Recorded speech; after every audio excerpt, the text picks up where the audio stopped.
I didn't raise my voice when she said it. Didn't even flinch. Just stood there in that dimly lit kitchen, the refrigerator humming like it was holding its breath alongside me. My family and friends always come first.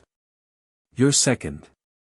She looked almost proud saying that, like it proved something admirable about her character. I just said, good to know. But something inside me clicked, not snapped. Clicked. Clean, precise, final. That's the moment I started rewriting my life. We weren't always like this.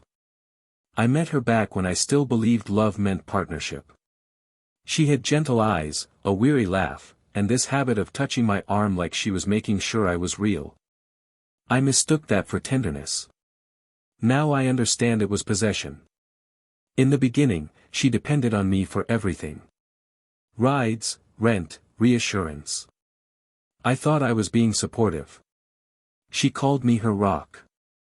I didn't realize she meant her foundation, not her partner. I was something to stand on, not stand beside.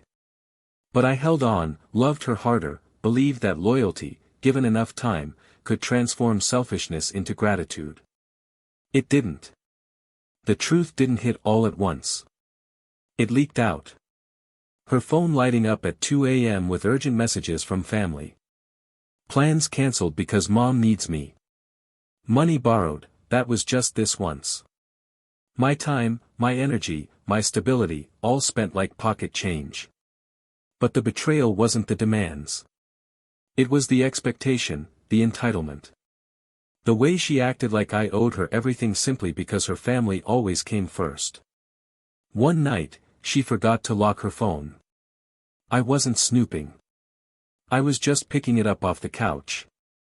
But I saw a text from her sister, "Don't worry, he'll pay. He always does."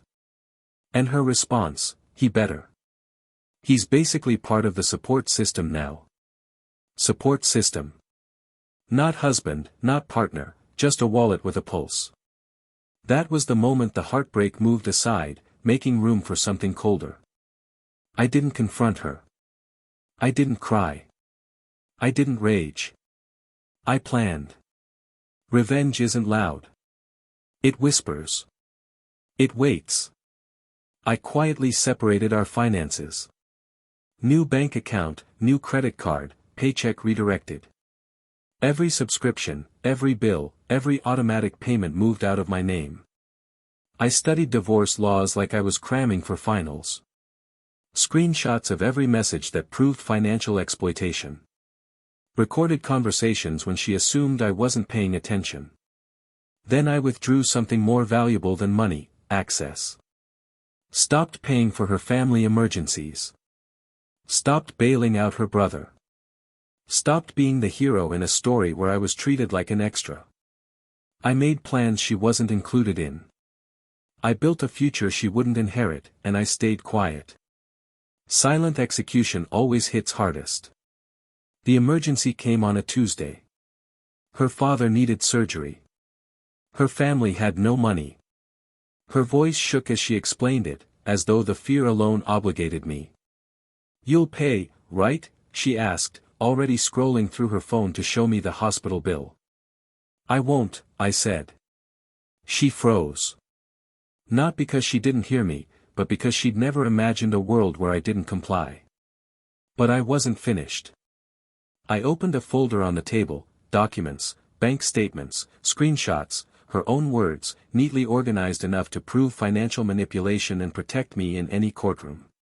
Her family always came first. Now she would see where that left her.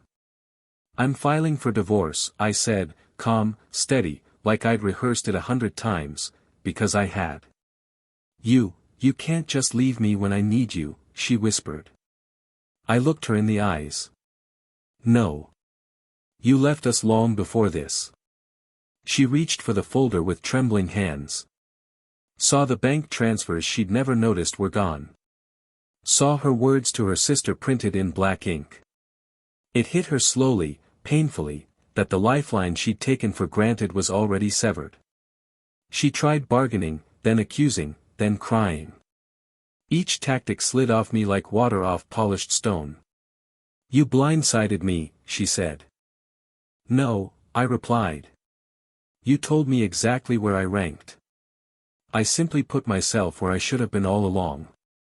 She realized then that the future she assumed I'd bankroll was gone, that the man she thought would always pick up the tab, emotionally, financially, spiritually, had cleared the table and walked away. Her collapse wasn't loud, just a whisper, "What do I do now?" Not my problem anymore. I left with one suitcase and a peace I hadn't felt in years. People think revenge requires destruction. It doesn't. Sometimes the cleanest revenge is simply removing yourself from a place where you were never valued and letting the absence teach the lesson your presence never could. She moved her family to first place. Fine. I moved myself to first in mine, and that decision saved me.